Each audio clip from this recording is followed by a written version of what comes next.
foca na questão da adaptação social. Né? Então, a ideia é, a resiliência deve ser vista como um fenômeno comunitário. Ou seja, se essas adaptações ou esses ganhos não estiverem ligados a um problema, a um ganho comunitário, a gente deve repensar se isso deve ser considerado como resiliência.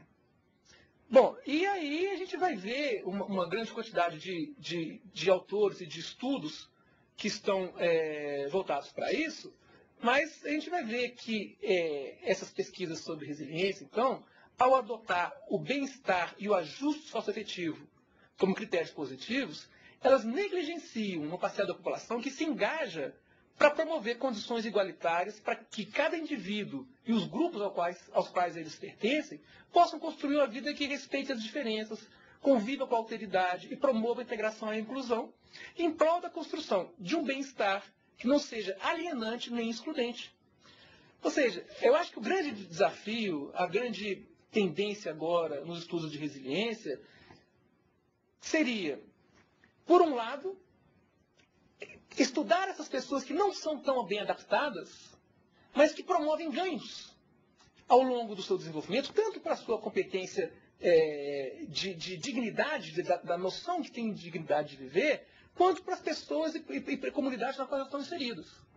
E, por outro lado, a efetividade das instituições públicas ou das instituições, ou seja, chamar a atenção das instituições que não são públicas em relação à sua responsabilidade social. Ou seja, a responsabilidade social ela vai passar a ser um fenômeno importante nos estudos de resiliência na comunidade, porque é importante que, por meio das demandas sociais, sejam elas em função dos grupos ou daquelas pessoas que podem ser chamadas rebeldes, mas que são pessoas que não estão bem adaptadas socialmente no sentido de estarem conformadas, elas vão requerer que as instituições se voltem cada vez mais de maneira efetiva para a construção do bem-estar comum.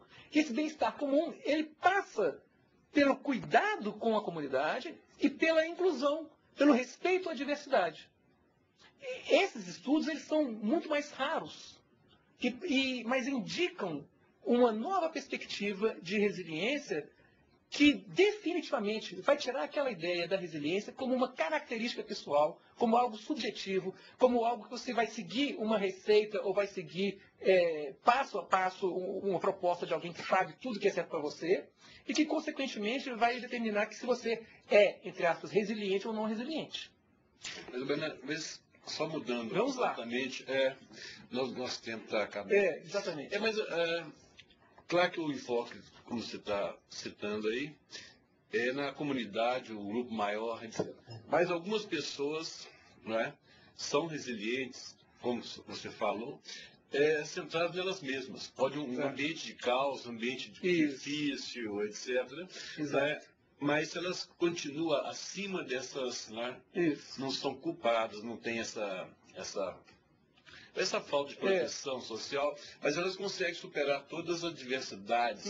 Nós consideramos uma ótima pessoa que viveu num clima ou numa situação de risco, ela consegue se desenvolver apesar da situação de risco, causa, família, Exatamente. etc.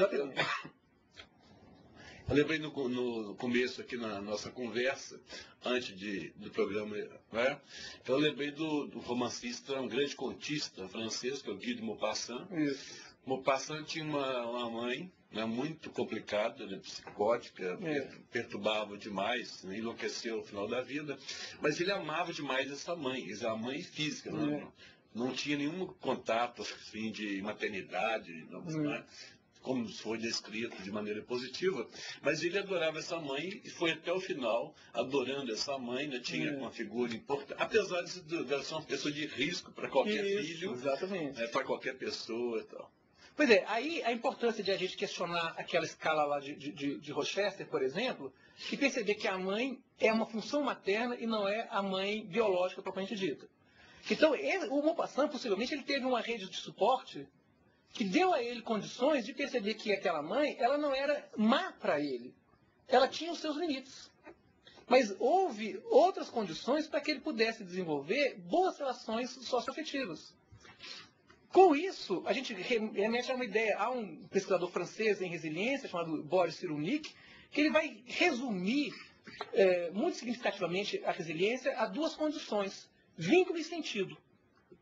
Se eu tiver bons vínculos e se eu conseguir desenvolver um bom sentido para a minha existência e para as minhas relações, eu vou me beneficiar, à medida do possível, dos fatores protetivos disponíveis no ambiente e vou ser mais cuidadoso ao me expor aos fatores de risco e, consequentemente, isso vai me levar a uma condição que, como o Maupassant, contribuiu para a comunidade. A obra literária dele é uma imensa contribuição para a humanidade. Então, ele não só se fez uma pessoa muito competente, a gente observa a resiliência, mas a gente observa a resiliência também para que ele pudesse trazer o que tinha de bom para si para a comunidade. E nesse século, por exemplo, que a gente está muito distante da vida do Maupassant, a gente ainda se beneficia das contribuições dele.